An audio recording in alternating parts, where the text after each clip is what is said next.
অমর একুশে ও আন্তর্জাতিক মাতৃভাষা দিবসে সারা দেশে শ্রদ্ধা। দুর্নীতি মুক্ত বাংলাদেশ গঠন করাই হলো মহান শহীদ দিবসের প্রতিজ্ঞা, বললেন কৃষিমন্ত্রী। শহীদ মিনারে ফুল দিতে যাওয়ার পথে আওয়ামী লীগের ৬ নেতা কর্মী আটক। কয়েক বছরের মধ্যেই ভেঙে পড়ছে গ্রামীণ সড়ক, ৭ লাখ মানুষ দুর্ভোগে। সুন্দরবনে ডাকাত সদস্য আটক, অস্ত্র গুলি উদ্ধার। আমন্ত্রণ জানাচ্ছি বাংলাদেশ প্রতিদিন সারা দেশের সব খবরে। এতক্ষণ শুনছিলেন সংবাদ শিরোনাম, এবারে বিস্তারিত। ভবিষ্যৎ হোক নিরাপদ, বিনিয়োগ হোক বিশ্বস্ত, আর আমার পছন্দ সল্ট বে। ওয়েলকাম টু সল্ট বে। যথাযোগ্য মর্যাদায় সারা দেশে পালিত হচ্ছে মহান শহীদ দিবস ও আন্তর্জাতিক মাতৃভাষা দিবস। ২১-এর প্রথম প্রহরে রাত ১২টা ১ জেলা উপজেলার শহীদ মিনারে পুষ্পস্তবক অর্পণের মধ্য দিয়ে ভাষা শহীদদের প্রতি শ্রদ্ধা জানানো হয়।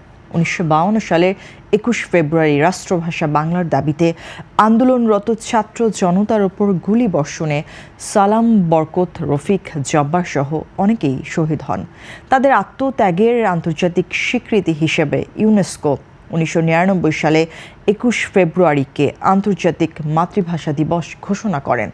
প্রতিনিধিদের পাঠানো খবরে ঝালকাঠি, খাগড়াছড়ি, নেত্রকোনা, নোয়াখালী ও রাজশাহী, মেহেরপুর সহ বিভিন্ন জেলায় জেলা প্রশাসন, পুলিশ প্রশাসন, সংসদ সদস্য, মুক্তিযোদ্ধা সংসদ এবং রাজনৈতিক সামাজিক সংগঠনের নেতারা শহীদ বেদিতে ফুল দিয়ে শ্রদ্ধা নিবেদন করেন।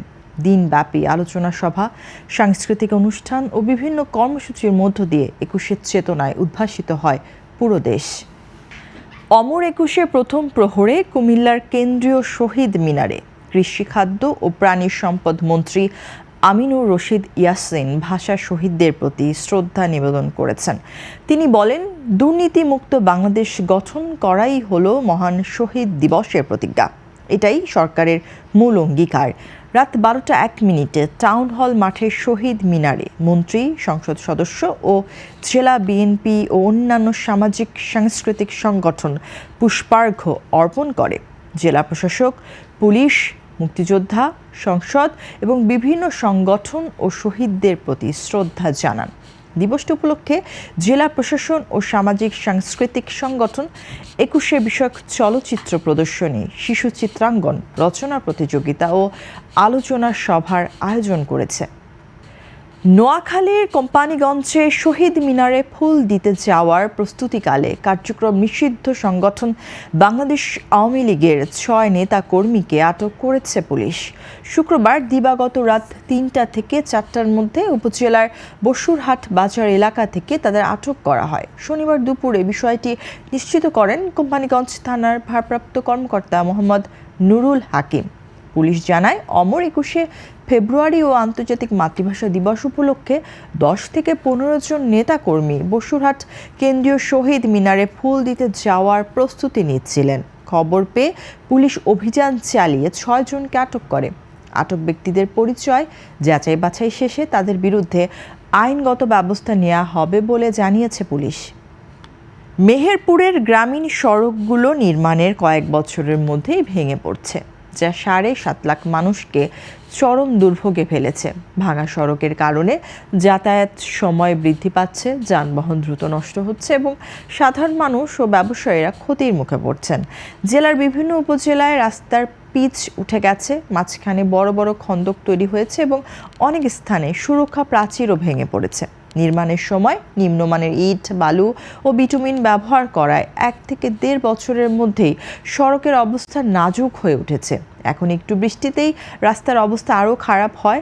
স্থানীয়রা জানান, ভাঙা সড়কে চলাচল করতে গিয়ে যানবাহন বিকল হয়ে যায়, যাত্রীদের সময় ও অর্থের ক্ষতি হয়। তারা দ্রুত সড়ক সংস্কার ও নির্মাণে স্বচ্ছতা নিশ্চিত করতে সংশ্লিষ্ট কর্তৃপক্ষের হস্তক্ষেপ কামনা করেছেন।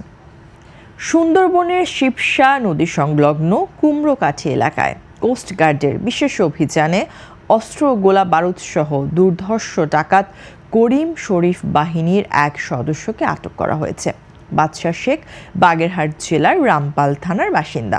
অভিযানে 4টি 1 নলা বন্দুক, একটি 1 শুটার গান, 10 রাউন্ড তাজা গুলি, 17 রাউন্ড তাজা কার্তুজ এবং 10 রাউন্ড ফাঁকা কার্তুজ জব্দ করা হয়। প্রাথমিক জিজ্ঞাসাবাদে জানা যায়, বাদশা দীর্ঘদিন ধরে করিম শরীফ বাহিনীর সঙ্গে ডাকাতি ও অস্ত্র গোলা বারুদ সরবরাহের মাধ্যমে সহযোগিতা করছিল। জব্দকৃত আলামত ও আটক ব্যক্তির বিরুদ্ধে পরবর্তী আইনানুগ ব্যবস্থা গ্রহণ প্রক্রিয়া রয়েছে। দর্শক, এই ছিল এখনকার মতো সংবাদ। এতক্ষণ সঙ্গে থাকার জন্য অসংখ্য ধন্যবাদ। পরবর্তী বুলেটিন দেখতে চোখ রাখুন বাংলাদেশ প্রতিদিনের ফেসবুক পেজ ও ইউটিউব চ্যানেলে।